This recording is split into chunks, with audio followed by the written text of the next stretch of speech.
Fala minhas amigas, fala meus amigos, tudo jóia? Eu sou Saulo Novaes, um curioso, e sejam todas bem-vindas, sejam todos bem-vindos ao Papo no Auge, um programa focado na troca de ideias, sem censura, sem preconceitos, gerando para você conteúdo muito inteligente, por essas ondas sonoras, sempre um especialista por episódio, muita informação, muito conhecimento sendo gerado de modo a amplificar a voz da ciência, a voz docente, a voz da educação. Eis o nosso propósito, vamos pro auge!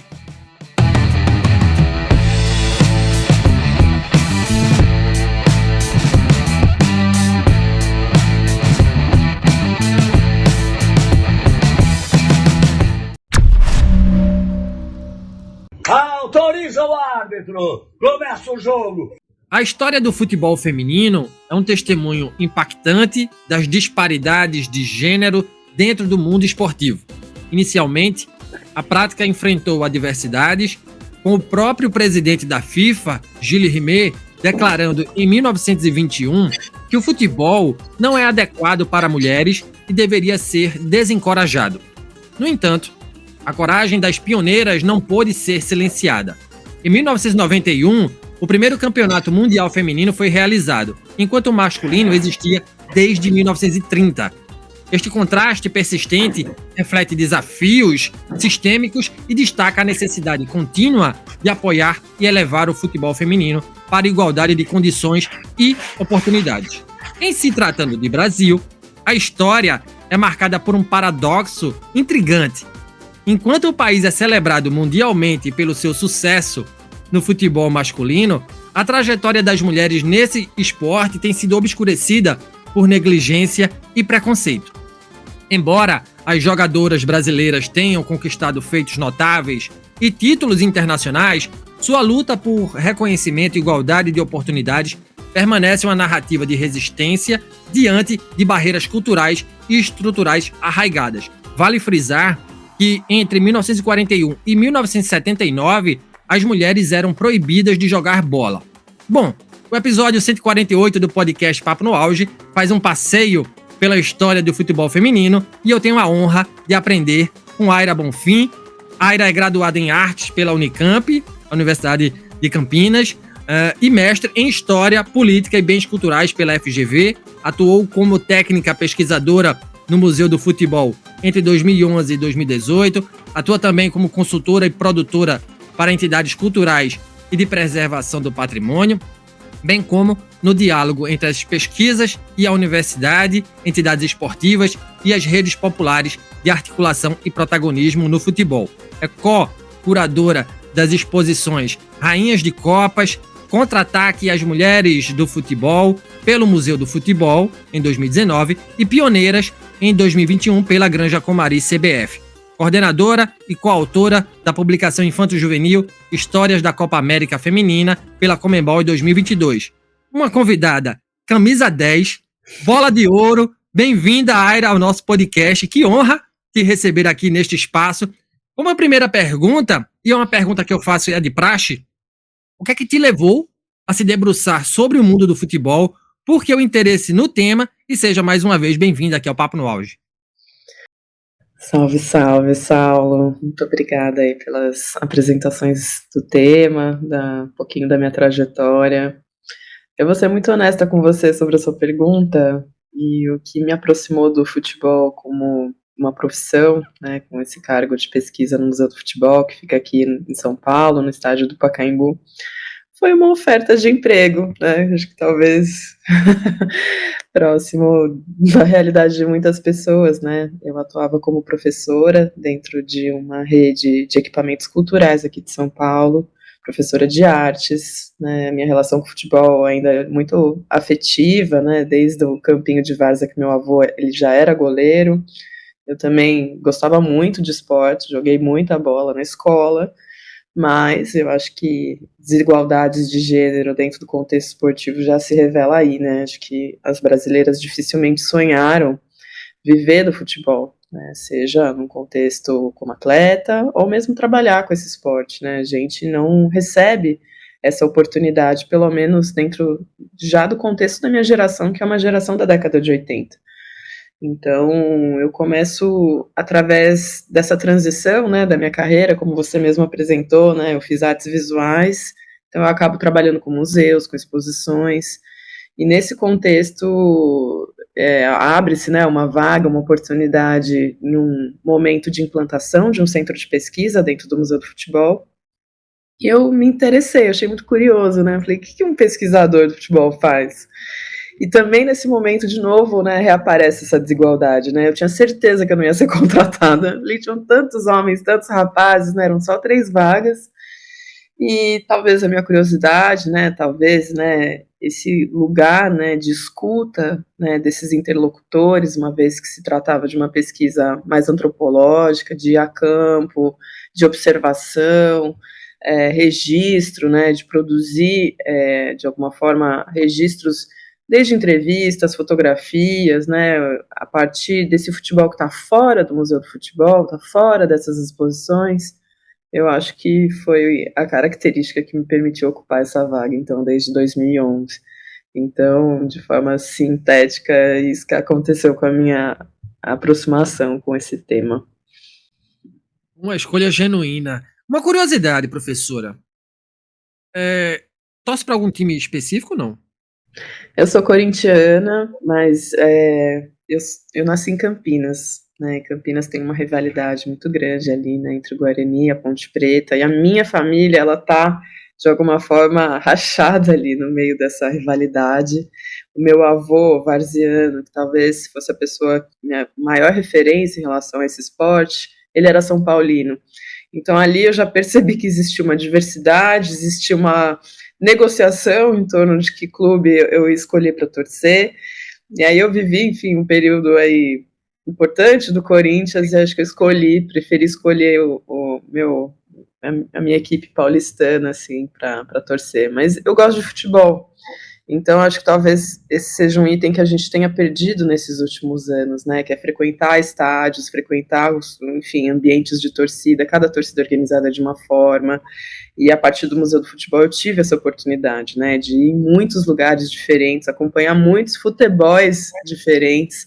E eu acho que é um desperdício, né, essa relação de fidelidade que é estabelecida desde os clubes, né, clubes e empresas agora, mas também essa dificuldade de frequentar os espaços de torcer, né, de acompanhar equipes jogando bola. Então, acho que até o futebol feminino, nesse sentido, ele é mais abrangente, mais democrático, e os torcedores têm oportunidades, assim, né, de acompanhar sem se sentir violado, né, sem sentir medo, né, infelizmente essa é uma relação que a gente tem com o masculino.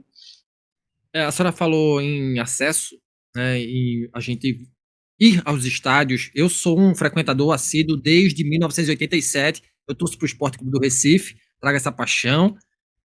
E inclusive, pensei em ser jogador de futebol, pensei em ser treinador de futebol. Eu fiz, né, uma das primeiras vestibulares que eu fiz foi para educação física. Como eu disse, eu sou um frequentador assíduo. Essa pergunta ela não está no meu roteiro, mas farei, porque assim, como tem sido inglório você ir a um campo de futebol, sobretudo para as mulheres, né, professora? Como é um ambiente machista, agressor, né? Eu tenho visto, e é um dos motivos que me faz deixar de ir a campo, essa violência simbólica contra as mulheres nos espaços do futebol, inclusive, né, professora? Eu acho que o fato da gente pensar a palavra futebol e ela automaticamente nos remeter a um esporte masculino, né, um ambiente masculino, seja dentro e fora do campo, acho que já diz muito sobre essa estrutura esportiva, que também não se restringe à modalidade de futebol.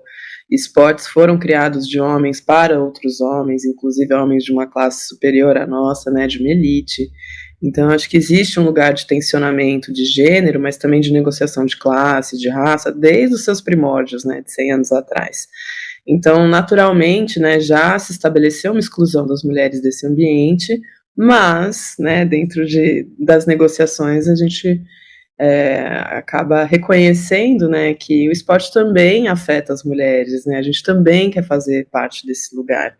Então, acho que esse século, né, nos permite, não só a partir do futebol, mas de diferentes modalidades, reconhecer essas negociações, reconhecer essas desigualdades, né? Então, aquela frase esporte para todos é uma grande mentira. Todos, né? Todos os homens, só se for, né? Não é para todas e todos. E por vezes, né, a gente naturaliza, culturaliza esse ambiente como um ambiente de homens, né? Então, muitas famílias acabam, né, impedindo as meninas de participar, né? Na hora de oferecer um brinquedo, não é uma bola de futebol. Então, acho que a partir do futebol feminino a gente tem conseguido ampliar esse debate, né? Que é um debate sobre gênero, né? Lembrando que esse é um tema que por vezes, né, nesses últimos 4 anos foi colocado num lugar muito desqualificatório em relação aos ambientes de violência de gênero, né? Então, existem violências que começam dentro de casa, violências dentro do ambiente escolar, na sociedade, e inclusive nos esportes, que por vezes tornam uma divisão binária sobre um ambiente que poderia ser muito mais plural e inclusivo, né? Então, não é normal pensar os esportes divididos entre homens e mulheres, né? Mas, na verdade, surgiram esportes para homens, né? Então, eu acho que a gente tem condições, pensando de forma inteligente, criativa, a partir dos esportes, pensar de fato adesões, né? Como mudar essas regras, como complexificar e fazer com que seja um esporte mais democrático e participativo. Muito massa, professora. Agora, adentrando o nosso roteiro, vamos falar sobre a história do futebol feminino, né? Quando é que a gente tem o primeiro registro, né, da primeira partida de futebol jogada por mulheres na história? Quais as primeiras ligas montadas? Os primeiros campeonatos? No Brasil, quando começam as disputas entre mulheres nas canchas verdes dos estádios? Bom, acho que a primeira introdução já serve para responder, né? Então, de novo, né, a gente não inventou o futebol, né? Por mais que a gente se reconheça como o país do futebol, ele vem importado. Como tudo que vem importado, né, ele já é muito segregário em relação a essa adesão, né? Então, o futebol não chega popular no Brasil. Esse fato, então, já nos permite reconhecer que são histórias completamente, né, que da presença e da participação dos homens e das mulheres, e aí, no caso, dos brasileiros e das brasileiras. Quando a gente olha para a história masculina, né, obviamente tem muitos homens, muitos jovens que estão vindo da Europa, trazendo as regras, aprendendo o jogo lá nessa experiência de intercâmbio, e a gente sabe quem pode fazer intercâmbio, né, no início, na transição do século XIX para o século XX, né, são filhos de uma elite, né, brasileira. Mas as meninas não estão fazendo esse procedimento, né? Elas não estão indo estudar fora do Brasil, elas não estão recebendo esse esporte. Então, naturalmente, né, com a formação das primeiras ligas no Brasil, principalmente nessas cidades que estão crescendo nesse momento, acho que Recife é uma delas, mas São Paulo, né, a própria capital do Brasil, que é Rio de Janeiro nessa época, essa condição de oficialidade, né, de organização esportiva, ela não se dá com a presença de mulheres.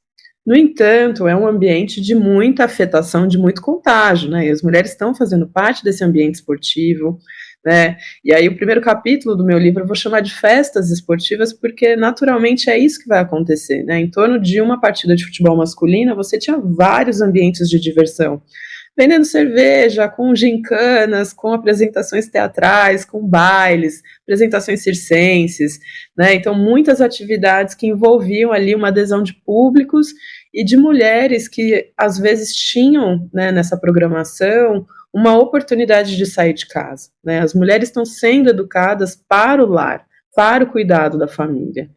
E aí a gente olhando as mesmas fontes, né, que ajudaram muitos historiadores, muitos memorialistas de clube a organizar as histórias ali das suas equipes, né, de diferentes estados do Brasil, a gente vai percebendo algumas frestas, onde principalmente meninas, garotas, adolescentes, né, nessa ousadia que essa idade já lhes permite, elas vão jogar futebol. E aí elas vão jogar fora dessa oficialidade das ligas, né? Por exemplo, da Liga Metropolitana, fora de um registro oficial desses principais clubes que já estão sendo formados nesse período. Então a gente tem, por exemplo, filhas dos associados do Flamengo que vão jogar ali contra outros meninos. Então, contra meninos, junto com meninos, e em algumas oportunidades entre meninas, né? Então a gente pode aí reconhecer um futebol feminino. Mas acho que o mais importante desse meu primeiro capítulo é perceber essas frestas, né, como já o Antônio Simas apresenta a gente, né, nessa leitura contrapelo das nossas histórias, inclusive da história do futebol. E aí a gente está falando de 1915, que é um dos episódios mais antigos que eu encontro, em Vila Isabel, no campo do zoológico, né, o campo que vai dar sentido ao jogo do bicho mais tarde. A gente vai encontrar em Botafogo, vai encontrar meninas ali perto do Fluminense, e principalmente, acho que no Vasco da Gama, né, a gente tem uma adesão em 1923, que é o ano que o Vasco ganha o campeonato carioca, e o Vasco ele já representa um clube que faz uma transição desse ambiente da zona sul central do Rio de Janeiro, né, de uma elite ocupando, assim, esse protagonismo esportivo, com um clube que já está ali no meio do caminho para o subúrbio, né, que ele tem uma representatividade de outras esferas, de outras classes sociais cariocas, né, inclusive de pessoas negras, né, de pessoas representantes da comunidade portuguesa. Então esse campeonato, né, dos camisas negras, ele é muito importante para causar uma adesão ainda maior e massificar ainda mais esse futebol.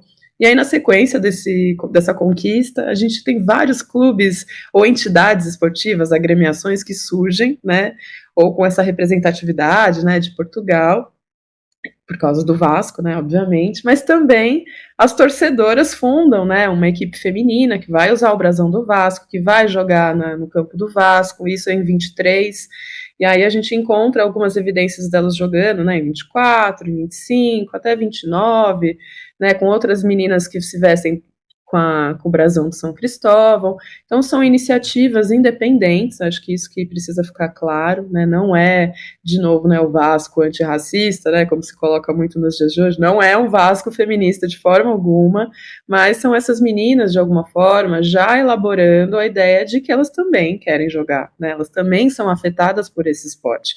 Então, o meu primeiro capítulo é basicamente essas iniciações, que, de novo, não vão ganhar essa pujança de um calendário esportivo, não tem um reconhecimento de oficialidade, e por vezes, né, às vezes são episódios muito aleatórios, e também pensar que eu vou trabalhar basicamente com fonte de imprensa, né, minhas mulheres já estão todas mortas, infelizmente, e ainda assim eu trabalho com alguma informação que virou notícia, né, então acho que isso é o mais importante. Primeiro, né, pensar que imagina a quantidade de episódios que não se registraram, que não tornaram notícia. E segundo, né, olha o tamanho do nosso país, né, nosso país é continental, então, de forma alguma, né, eu imagino que essa afetação para as mulheres, as brasileiras em relação ao esporte, se restringe a esse núcleo carioca, muito pelo contrário. E aí a capa do livro, eu faço uma homenagem aos potiguares, né, ao Nordeste, uma vez que é uma das imagens mais antigas que a gente conhece, ela é oriunda de Natal, né, então aqui a gente tem equipes retratadas, né, numa fotografia, lembrando que sair numa fotografia é algo também muito elitista já para a época, mas aqui a gente tem uma foto de 1920, que é a foto mais antiga que a gente conhece, a fonte mais antiga é 1915, e de alguma forma revela então esse espalhamento desse futebol, e talvez agora com o livro a gente tenha oportunidades de abrir mais caixinhas de Pandora e encontrar mais fontes sobre esse período. Que fala potente, professora, obrigado. E aproveitando a potência da sua fala, a minha próxima pergunta tem a ver com business, tá? E futebol feminino. Mais do que um mero esporte, o futebol hoje além de entretenimento, ele é negócio. Eu sou de uma época que o futebol era muito romântico, né? Os caras vestiam a camisa por amor. Hoje em dia não existe isso, né? Cifras gigantes estão envolvidas. Isso no futebol masculino, porque para as mulheres, os valores dos contratos publicitários são muito menores. Os patrocínios são diminutos. A seleção da Jamaica, por exemplo, não teve, a seleção feminina, né? Não teve incentivo de sua federação para jogar a Copa do Mundo da Austrália e Nova Zelândia. Por que o futebol feminino ainda é tão desvalorizado? Olha, eu acho que essa história, né, ajuda a gente a entender, né, as diferenças dos caminhos de adesão, né, sobre essa modalidade, de reconhecê-la como oficial, ou seja, de ser levada a sério. E aí é muito curioso, porque falando em mercado, eu acho que, de novo, agora é o segundo capítulo, que é dedicado aos circenses, né, o ambiente circense do Brasil, É por causa dele, né, que a gente vai ter um grande espalhamento dessa imagem de mulheres jogadoras, já que no mundo real esportivo isso não era oferecido. Então o circo, de uma forma muito estratégica, né, lembrando que eles precisam vender ingresso, né, para sobreviver dentro desse ambiente, ele vai oferecer não só o futebol feminino, mas como diferentes modalidades que ainda estavam negociando seus espaços esportivos, né. Essa ideia dessas caixinhas prontas, né, de cada modalidade, isso é algo muito recente e também continua em negociação. Então, dentro do circo, você tinha levantamento de peso, você tinha todos os tipos de lutas, você tinha as ginásticas e você tinha o futebol feminino. Então, é o lugar da experiência do impossível, né? Então, se não existe na vida real, se encontra dentro, né, dos picadeiros.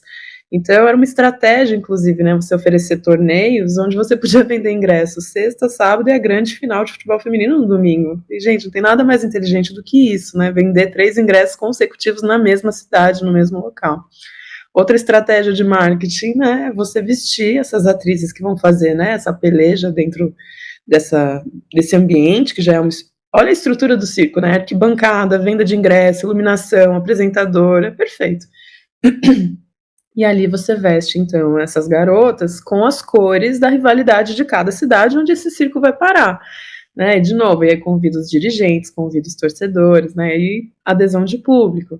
Terceira estratégia, né, você tem a itinerância, né, e isso é muito fundamental, né, desse espalhamento, né, que é uma característica dos circos e depois do futebol, né, que acaba também fazendo esses trânsitos. Então, é um ambiente muito curioso para a gente perceber e uma análise não tão simplista como tem sido feita nos últimos anos, que era só, né, uma exibição engraçada, jocosa, e é muito mais do que isso, né, são mulheres que têm muito pouco a perder, a imagem da mulher atriz, ela sempre vai ser questionada, né, inclusive na década de 20, que é isso, tudo que está acontecendo na década de 20.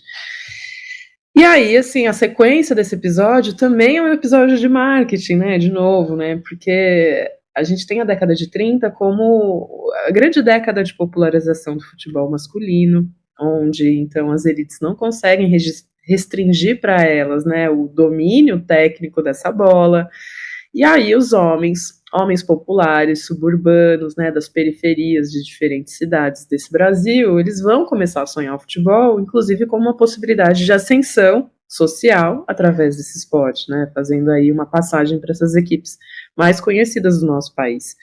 Então, Rio de Janeiro, né, que é o meu terceiro capítulo, né, uma homenagem às mulheres brasileiras suburbanas, ele vai revelar que ali no mesmo bairro onde saiu Leônidas da Silva, você tinha vizinhas, você tinha irmãs, você tinha primas, e nesses campinhos cariocas, muitas meninas estão aprendendo a jogar, né, com muito mais liberdade que essas meninas do primeiro capítulo, representantes da filhas desses sócios, né, de um lugar, de uma classe média mais alta.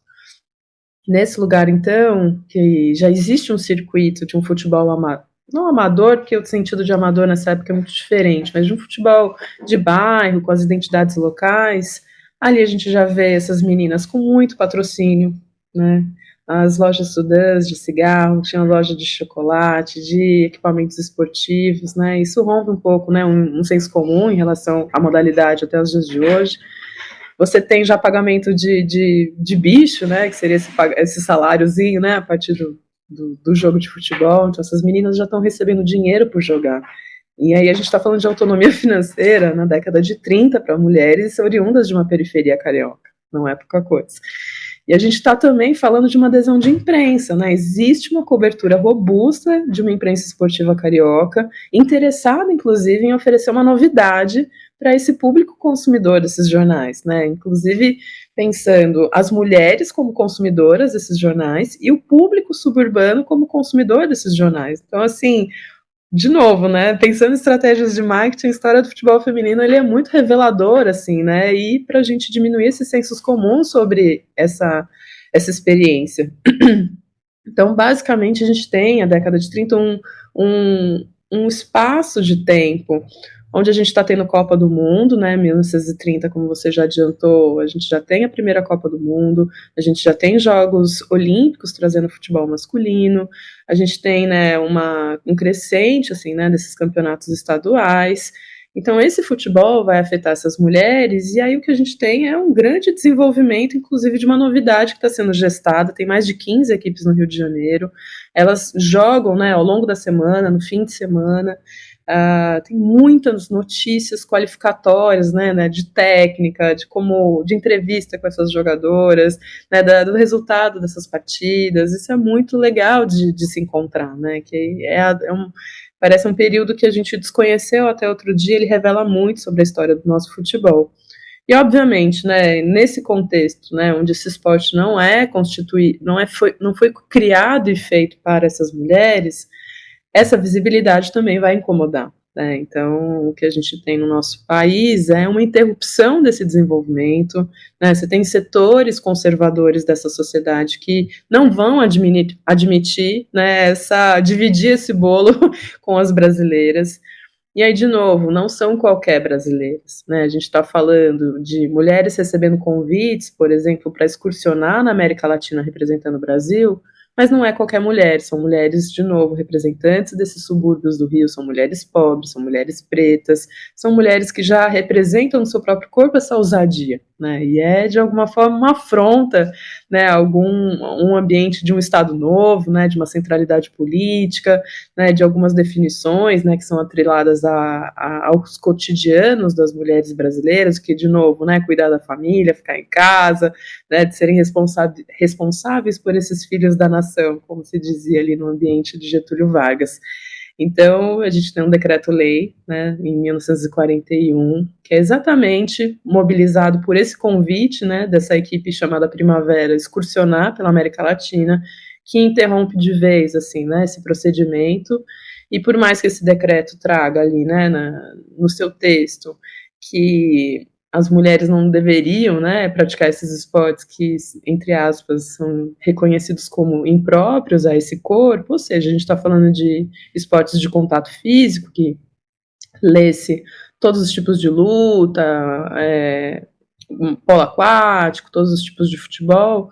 Mas, na realidade, quando a gente olha os jornais desse período, existe uma desqualificação pública dessas mulheres que estão sendo protagonistas dessa experiência, inclusive da dirigente, que é uma senhora e não é uma jogadora, né? A dona Carlota Rezende, ela tem mais de 50 anos e ela é uma articuladora, né? Esse lugar de dirigente esportivo é um lugar de muito poder. E aí a desqualificação, a associação que vai se dar é que essa mulher era uma exploradora, né, dessas meninas, ou seja, que essas jogadoras, na verdade, poderiam ser prostitutas dentro desses ambientes. Então, é a partir da moral, é a partir da imagem dessas mulheres. Imagina, né, essas famílias dessas jogadoras nessa época tendo a imagem das suas filhas associadas à prostituição. Então foi muito pesado, assim, né, essa ideia de fake news já acontece há muito tempo e prejudicou demais, assim, enfim, esse processo todo. Todos os campos que recebiam futebol feminino vão ser impedidos de fazê-lo, e de forma simbólica, né, a gente vai criar um afastamento a partir de 1941 da ideia das mulheres, né, viverem de forma integral esse futebol, seja trabalhando com ele, seja jogando, né, falando, né, então é como se, né, o nosso gênero nos condicionasse a um lugar de exclusão, e as gerações seguintes quase vão acreditar nisso, né, então uma sociedade que vai se forjar como identitária, né, como país do futebol, lembrando que o masculino vai ganhar 3 campeonatos, enquanto esse futebol feminino é proibido, 3 campeonatos mundiais. A gente vai naturalizar essa ideia desse afastamento, né, acho que talvez esse seja o grande prejuízo que a gente tem. E hoje, né, a gente tem condições, olhando para a história, de refazer essa história, de reavaliar essas distâncias e diminuir essas desigualdades. E nessa busca de você correr atrás do tempo perdido, né, dos impactos nocivos da moral no futebol feminino, professor, eu pergunto, qual é o papel de uma Marta, de uma Megan Rapinoe, né, para a pavimentação do futebol feminino como uma modalidade que merece atenção e investimento? Para as mulheres, qual é o peso simbólico dessas líderes e qual é a relação que a gente pode fazer entre futebol feminino e feminismo?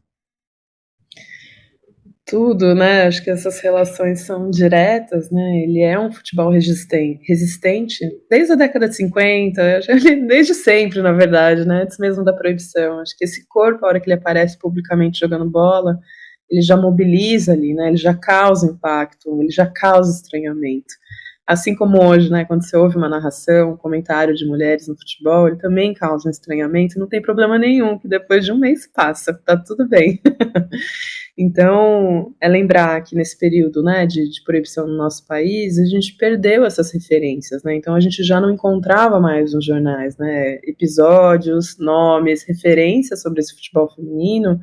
E a gente precisa sempre, né, olhar e ter esses lugares, né, dos nossos ídolos, né, dos nossos atletas, a ponta da pirâmide, né, que é como a gente lê hoje, né, o alto rendimento, esse futebol na primeira divisão, ele alimenta a base, né, de quem está começando, de quem precisa dessa imagem para se inspirar, para se iniciar esportivamente, né, não só pensar o futebol de forma profissional, mas de pensar o esporte dentro da vida da gente. O esporte faz bem pra gente, né? Ele existe ali e mobiliza o nosso corpo, né? A nossa sociabilidade, enfim, né? As bandeiras que a gente pode levantar a partir dele. E a gente passou muito tempo sem esses lugares, né? De protagonismos de mulheres, não só no esporte, mas a gente olhar os nossos livros de história, a gente também não tem mulheres, né? Então a gente, de novo, né?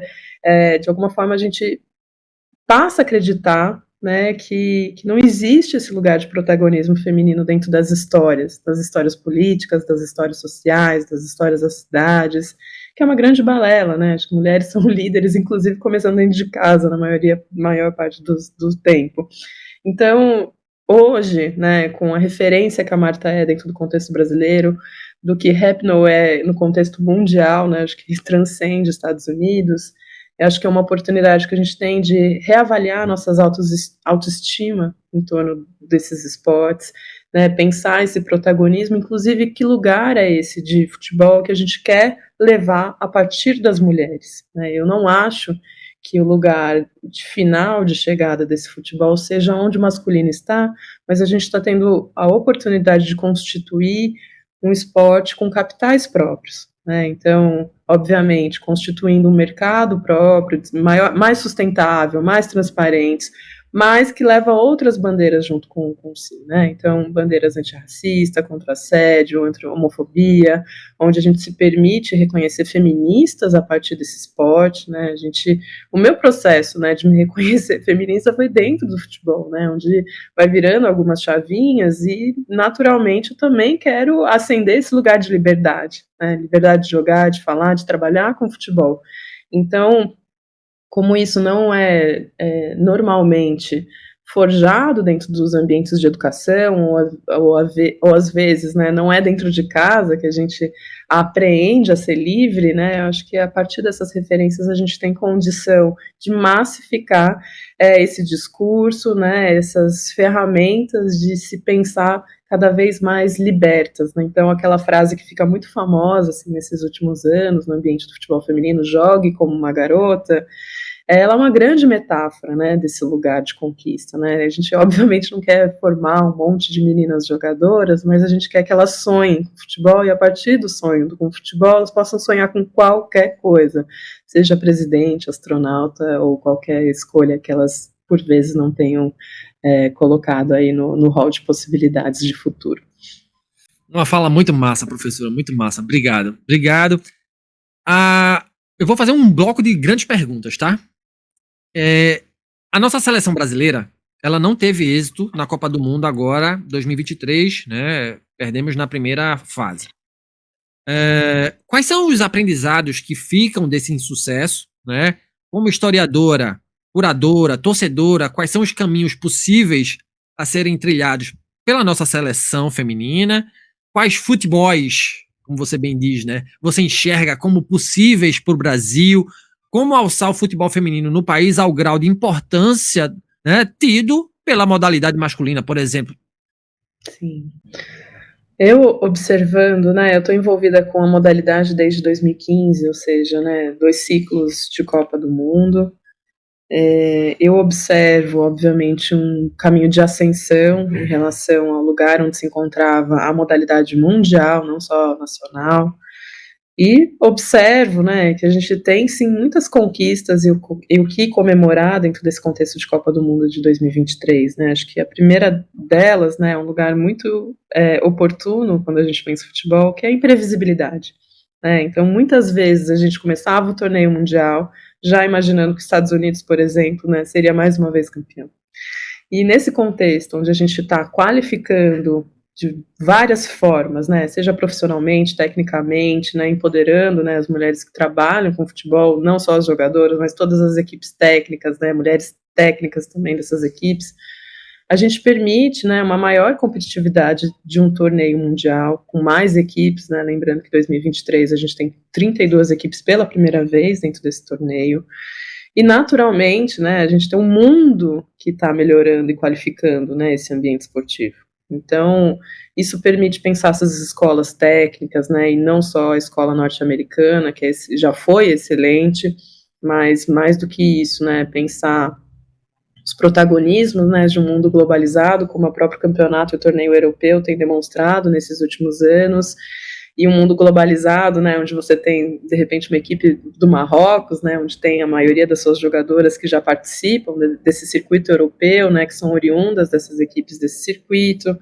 Então, ele modifica, ele confunde a gente nesse sentido e oferece outras opções técnicas que por vezes não têm a mesma visibilidade que essas grandes escolas técnicas, como o próprio Japão, que já foi campeão mundial, né, e a própria escola latino-americana, aí, com a Colômbia sendo representada, né, a Colômbia que tem corrido muito atrás dentro dessa representatividade da modalidade aqui na América do Sul. Acho que tudo isso é muito bom, né, acho que esse chaveamento final, né, a gente está aqui nas quartas de finais, ele revelou, né, um pouco, né, essas chegadas de equipes de África, a própria Jamaica, então isso mostra um pouco que a gente primeiro não vai pensar só Brasil, mas a gente vai pensar um mundo, né, acho que o feminismo é isso, todo mundo puxando, e consequentemente, né, acho que essa competitividade vai colocar sempre em xeque, né, essa obviedade em torno de um torneio, né, tem que analisar, você tem que pensar antes, pensar formas de jogo, de mudar o jogo, isso é um grande desafio, e é natural alguém ficar para trás, infelizmente o Brasil ficou para trás. Eu gosto também de observar isso, de observar o quanto a gente se revelou afetado por esse torneio no ano de 2023, e afetado de todas as formas, né, então, desde uma convocação ou uma má convocação feita, né, há mais de um mês atrás, pensar essas escolhas, e isso, né, entrando no nosso contexto, desde uma propaganda na televisão, desde o tweet, produção de conteúdo dentro da internet, tudo isso é uma grande novidade, né, pelo menos no nosso país, né, isso veio de uma forma muito nova, diferente, e até sem satisfação, né, de sair no meio da festa, né, que é o torneio, e isso afetou muita gente. Então, isso faz parte do jogo, ganhar e perder faz parte do futebol, né, então a gente até critica os palmeirenses aqui em São Paulo, né, que só eles querem ganhar, e não é assim, gente, né, acho que o jogo é jogo, o fato da CBF estar investindo dentro da modalidade brasileira é simplesmente o básico, é o que elas nunca tiveram, e é isso que precisa acontecer, é disso para melhor, e não é um condicionante, né, esse investimento para se alcançar ali, né, oitavas e quarto lugar, né, a gente tem que entender que o contexto é completamente diferente, e ainda é completamente diferente do masculino, e talvez nunca chegue nessa condição do masculino, né, hoje a modalidade masculina, ela está fora de uma pirâmide, então se a gente olhar os esportes, né, de alta competitividade em geral no nosso país, a desigualdade é gigantesca, e talvez não seja nesse lugar do masculino que o feminino consiga chegar, mas que a gente possa estruturá-lo para que ele seja muito bem estruturado, que pague muito bem essas jogadoras, né, a profissão de atleta é muito curta, né, e que a gente ofereça, né, uma possibilidade de que esse futebol não se perca dentro desse mercado esportivo, né, que existe, né, no futebol masculino, mas que a gente continue levando essas bandeiras, que a gente continue libertando as meninas, que a gente continue criando esses ambientes, né, de uma arquibancada mais inclusiva, mais plural, e que tem um capital próprio, né, que é um futebol para a liberdade. E uma arquibancada menos violenta, sem sombra de dúvida, né, prof? Sem sombra de dúvida. Professora, por que trazer futebol feminino para dentro das universidades é importante? Essa é a primeira pergunta. E aproveitando o ensejo, fala um pouquinho sobre o seu mais recente livro, né, cujo título é Futebol Feminino no Brasil, entre festas circos e subúrbios, uma história social, num corte de entre 1915 e 1941, professora? Sim. É recente, né, essa adesão do futebol dentro das universidades, né, no final da década de 70. Inclusive, Simone Laude vai ser uma mulher que vai ter a primeira dissertação de mestrado, né, sobre o tema. É importante, né, reconhecer esses protagonismos, né, de pessoas que chegaram antes da gente. E acho que desde então o futebol tem permitido uma leitura social, uma leitura de país, de identificação ou não, né, sobre esse slogan, né, do Brasil, país do futebol, sobre essas violências, sobre racismo, sobre questões de gênero, né, lembrando que se o futebol feminino ele foi proibido, ainda nos dias de hoje a gente proíbe pessoas trans, por exemplo, né, dentro das legislações de município, de estado, de país, de participarem, né, inclusive de atividades amadoras, né, então é um tema que ainda não foi superado e a gente usa desses conhecimentos, né, que são oriundos da academia para a gente conseguir legislar por mais liberdade para as pessoas, né, então nesse ambiente das ciências humanas, mas, né, os estudos de futebol não estão restritos a elas, né, lembrar que, enfim, tem advogados, tem a área da medicina, tem centenas de opções de condições de trabalho a partir do futebol, seja nos seus estudos, mas também na aplicação dos mesmos, e esse mercado da bola, de alguma forma, também tem sido cobrado, né, no fato de incluir pessoas mais capacitadas, especializadas, e inclusive oportunizar que mulheres possam adentrar, né, a esses lugares, a essas profissões, principalmente no futebol masculino, que ainda é um grande espaço de exclusão de mulheres, né, principalmente mulheres líderes. Então a gente tem ocupado, né, esse ambiente das academias, das universidades, né, acho que tem aqui no Brasil em geral a gente tem uma produção acadêmica muito robusta, né, muito diversa, muito qualificada em torno dos estudos esportivos, e aí não só do futebol. No campo da história, do qual eu faço mais parte, né, também a gente tem, enfim, um país gigantesco, né, com uma diversidade ali, né, de trajetórias esportivas, né, então não tão óbvias. Acho que meu livro revela isso a partir do momento que a gente sai de um circuito elitista, entra no ambiente circense para entender esportes também, chega na quebrada, né, chega no subúrbio do Rio de Janeiro, e tudo isso nos permite trazer mais diversidade para essas representações históricas que, por vezes, foram também excluídas nas narrativas, né? Não são só as narrativas oficiais que contam a história do futebol, a história do esporte, a história do nosso país, né? Então, a gente tem condições, né, de pensar mais representatividades, seja no ambiente, né, acadêmico, mas também, né, desse espaço histórico que por vezes a gente pode levar para a escola, a gente pode aprender sobre nós mesmos a partir do futebol, a gente pode aprender sobre a nossa cidade, sobre o nosso país, sobre histórias de mulheres, né, que também não foram muito contadas.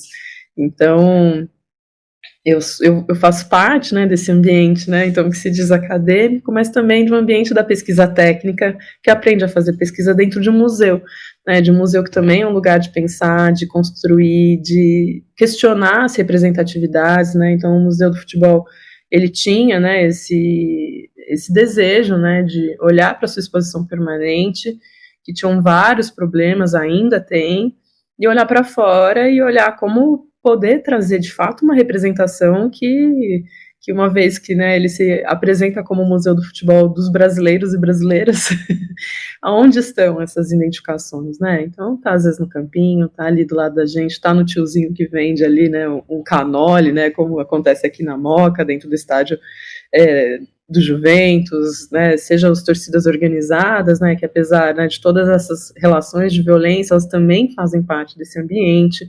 Então, como a gente olhar para essas representações, como a gente olhar para o passado e fazer desse conhecimento uma grande ferramenta de qualificar esses ambientes para o futuro, né, para isso que serve o conhecimento, como pensar políticas públicas, como pensar mais campos de várzea inclusivos para mulheres, como produzir mais lideranças dentro dessas categorias do esporte, como a gente permitir, né, aprender com o futebol indígena, como a gente trazer o futebol calerreiro, que é o futebol de rua, para as escolas. Então a gente tem muitas frentes de trabalho. Eu convido as pessoas a conhecer um portal que é o ludoped.com.br, que é um lugar onde a gente hoje centraliza essas produções acadêmicas, textos, livros, né, defesas de mestrado, de doutorado, de TCCs, tem muito material ali, então é um lugar onde reúne, né, essa produção de conhecimento desses últimos 10 anos, não é pouca coisa. O próprio Museu do Futebol também é um lugar onde a gente tem constituído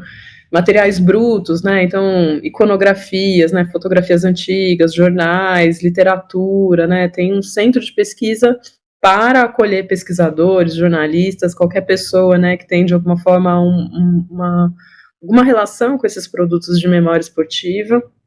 E todas essas experiências me permitiram, então, desde 2015, começar a reunir muitas fontes históricas, né? Então, de novo, né, eu voltei para as fontes que sempre foram pesquisadas pelos historiadores e encontrei mais de 400 fontes primárias, né, de jornais, de revistas ilustradas, principalmente de imagens, né, que quando a gente faz exposições, né, é um pouco isso, meu trabalho antigamente, a gente precisa dessas imagens, né? Essas imagens, de alguma forma, estão ali em mediação direto com os públicos, e aí o público pode ser criança, pessoa mais velha, um homem, uma mulher. Então, todo esse material eu estou entregando dentro do livro, de forma organizada, né? Pode ser desde uma fonte para um pesquisador acadêmico, mas também é de uma leitura muito acessível para qualquer pessoa, né? Desde uma adolescente, uma pessoa mais velha, pessoa que gosta de futebol, pessoa que não gosta. São histórias de mulheres, são histórias de brasileiras, e é isso, é uma produção independente. Então, nasceu do jeito que eu queria, né, um livro lindo, um livro com tudo, estou entregando tudo, como diz o pessoal. Eu estou ainda tentando fazer essas distribuições, né, do nível nacional, mas isso é quase um grande desafio, né, aprendendo diariamente. Mas dentro do meu Instagram, né, que é a Aira Bonfim, a gente tem um link ali na bio, onde a gente faz, então, essa venda por R$65 mais o frete, e aí o livro pode chegar em qualquer endereço do Brasil. Infelizmente, o frete no Brasil ainda é um condicionante ali, né, que deixa um pouquinho mais amargo o preço final, mas, infelizmente, também distribuir através de uma editora ou uma livraria também condiciona o valor, né, nesse sentido. Então, essa iniciativa de fazer ele independente foi de levar o livro do jeito que eu gostaria até o final, mas também de assegurar um preço mais popular e acessível para as pessoas. Então, se existir oportunidades, a gente também vai até as cidades, vai apresentar um pouco, né, dessas histórias, leva o livro.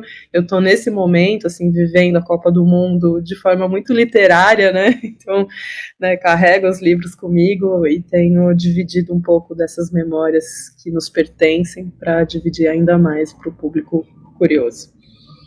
Que massa, professora. A senhora, na sua fala, melíflua, uma voz muito bacana de se ouvir, obrigado, me remeteu a um tempo muito massa da minha infância, em que eu jogava bola. Eu sou de periferia, né? E a gente jogava bola. Eu fico até emocionado, porque a gente jogava bola naquele campo de barro, de areia batida, cheio de lama. E a gente era feliz, e a gente não tinha dimensão do que era aquilo, né? Então, assim, eu sou muito grato à senhora por estar me lembrando isso nesse momento, tá? E dizer que chegamos ao fim, infelizmente, do Papo no Auge de hoje. Um Papo no Auge campeoníssimo. Eu conversei com a escritora, a pesquisadora Aira Bonfim, que se dedica a estudar o futebol feminino no nosso país. Professora Aira, gratidão mais uma vez por estar aqui, compartilhando seu conhecimento com a gente. Uma última pergunta: quem leva a Copa do Mundo na Austrália, Nova Zelândia, para quem vai sua torcida? Muito, muito, muito obrigado, tá? Sim, eu que agradeço, Saulo. Sempre é oportuno a gente espalhar o conhecimento, como eu disse no início. Eu fico muito feliz, assim, com cada convite, com cada oportunidade. E olha, já que esse futebol é político, obviamente eu queria uma Colômbia na final, né? Também queria. Na final. Eu quero que ela ganhe. Dentro de um torneio mundial, acho que espero que vença um futebol bonito, né? Um futebol que traga ali outros símbolos junto consigo. Então, obviamente, quero uma América Latina, mas também tenho sido honrada aí com o bom futebol que tem sido demonstrado dentro de campo, e que vença melhor. Que legal, obrigado, viu? Obrigado de verdade, tá? Eu que agradeço.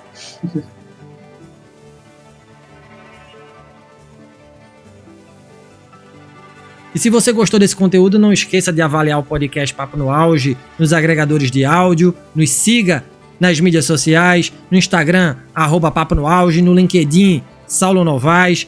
Compartilhe nosso programa em sua rede de amigos, assim você ajuda a ampliar a inteligência coletiva. Estamos integralmente nos tocadores de podcast e no YouTube. Um grande abraço a todas e a todos e até o próximo programa. Valeu!